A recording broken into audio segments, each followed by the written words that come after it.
Greetings of the day. Welcome everyone. And let's begin with this session on overview of the purchase department. My name is Dr. Sameer Divanji.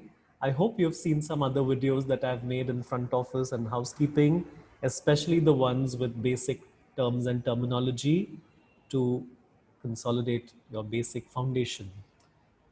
So I'm giving you an overview of the purchase department.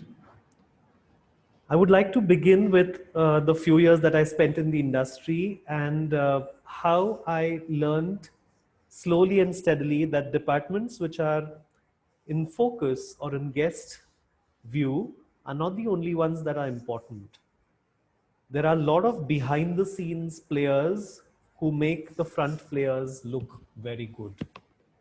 If supplies are not received by the hotel on time, half the items on your menu will be non-available. Now that is very embarrassing when a guest in a five-star hotel orders a particular dish and you say that, I'm sorry, sir, that's not available. It talks and portrays a very bad picture about your hotel, its management, your processes, and the people managing it. So suppliers are very important. They are stakeholders really. So I would like to quote an example. You can see this lovely picture of Malacca Spice, a wonderful chain of restaurants started by Praful Chandavarkar, top hats. Now, I remember these top hats are, of course, one of the most popular items along with the mutton chops that you can see. But to make that tray of top hats, it's a wooden tray with uh, just the right diameter hole so that the top hats fit in without touching the table, of course. So for that, we developed a supplier. We actually made somebody start, manufacturing this for us.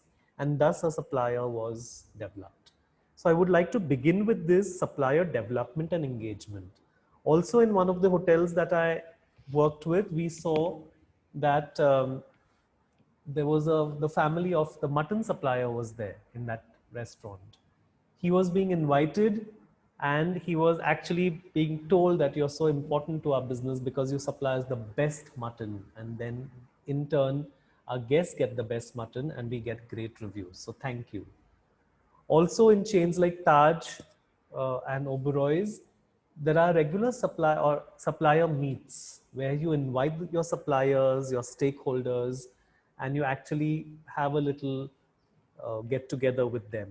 So supplier development and supplier engagement.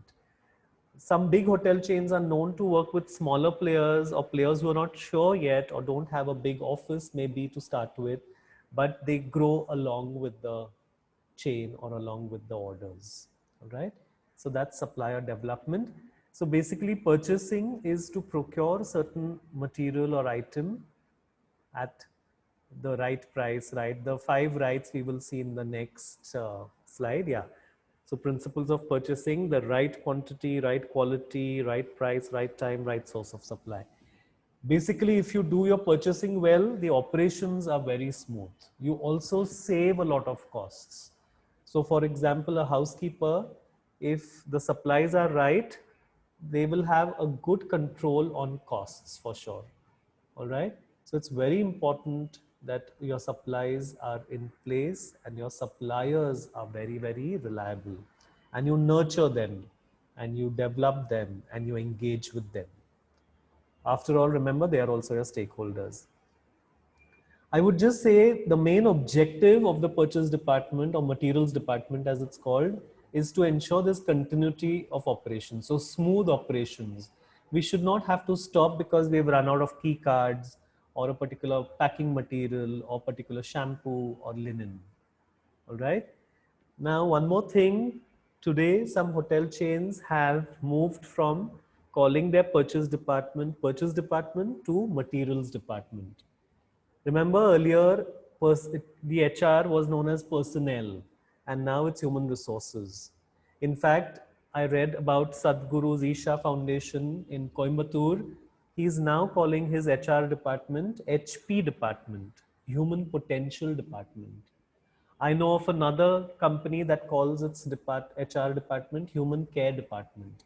But human potential is also a wonderful term because we human beings are full of potential. But anyway, I'm digressed a little. Coming back to this, purchase department is a very limiting term. When you say materials department, there's a lot more that happens, not just purchasing, also receiving, also storing, but more importantly, the materials manager is a proactive manager. He's not waiting for the HOD or core operations team to tell him we need this. He proactively seeks in the market what is the latest. He proactively attends exhibitions and trade shows and sees the newest material or the newest items. He proactively seeks new trends that are happening. He's aware of what's happening in the world. Giving you samples to try out various things. So that is the materials department today. So it's not purchase only, it's materials. And please understand why materials and how it's a bigger scope. All right, so purchasing, receiving, and stores, as we said, all this is a part of materials today. All right. Sources for selection of an ideal supplier, of course, your knowledge, experience, earlier hotels you've used someone, catalogs, internet, suppliers directory, salesperson, very importantly, but your trade exhibitions, expos.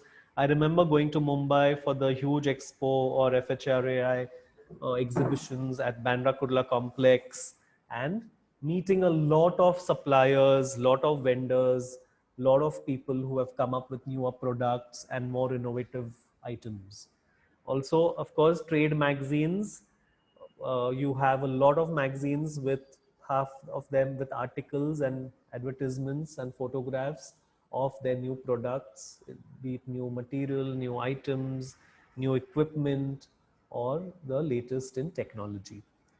Counterparts, if you're a housekeeper for hotel, another hotel's housekeeper will also be able to help you. Remember, it's healthy competition. You should always nurture relationships. All right, so supplier, you have to identify in such a way that your supplier is absolutely reliable. Your lead time is not much. Now, lead time is another term I would like to use here. Lead time is in your contract with the supplier or the vendor, and that is the time between the day you place your order and the day your order actually arrives at the hotel.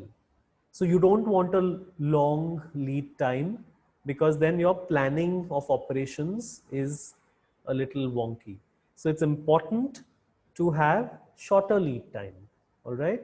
Lead time is a generic term again. It's used in front office as the difference between when the guest makes a reservation and actually checks in.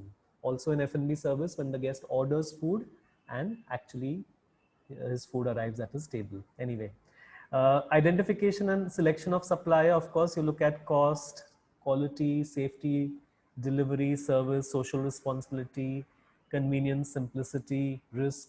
All these factors are important. Your supplier has to look out for you and you have to look out for your supplier. It's important that the terms are favorable for both. It's important that the supplier also is socially responsible. What do I mean by that? Most of these star hotels work only with ISO certified suppliers.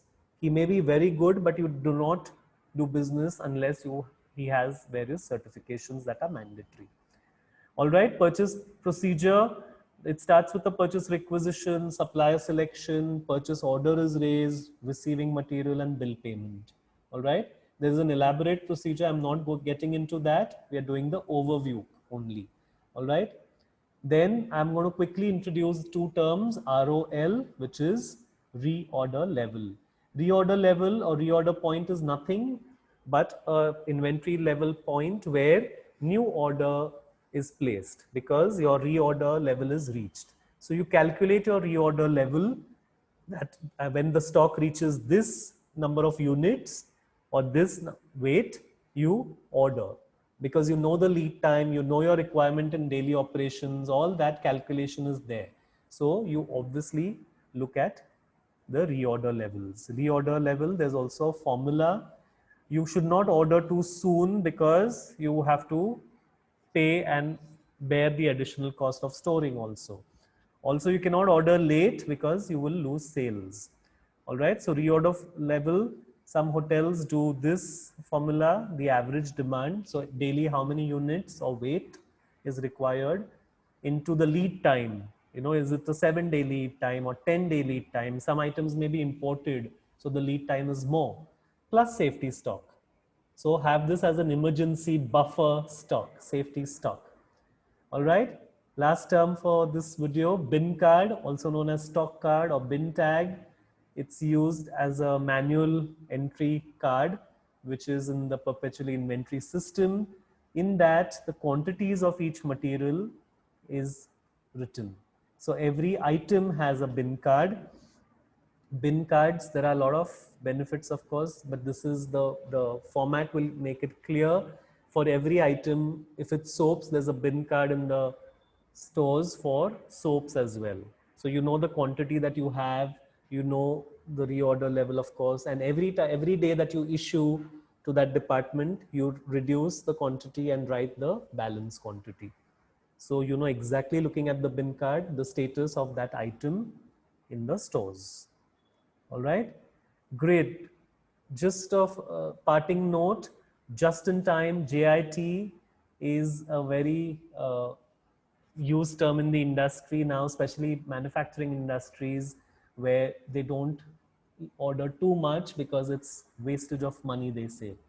So they order things exactly in time for it to be processed and don't order too much and keep. So that's known as JIT or just in time. It's a great inventory management method to save money, material, labor. All right. Great, then. This is all that I had to say. I've spoken a lot from my experience in the industry, also referenced Hotel Housekeeping by Raghubalan. And there's a little quiz. The description has the link. Thank you for your time. Thank you for your attention. And thank you for your commitment to be an excellent hotelier.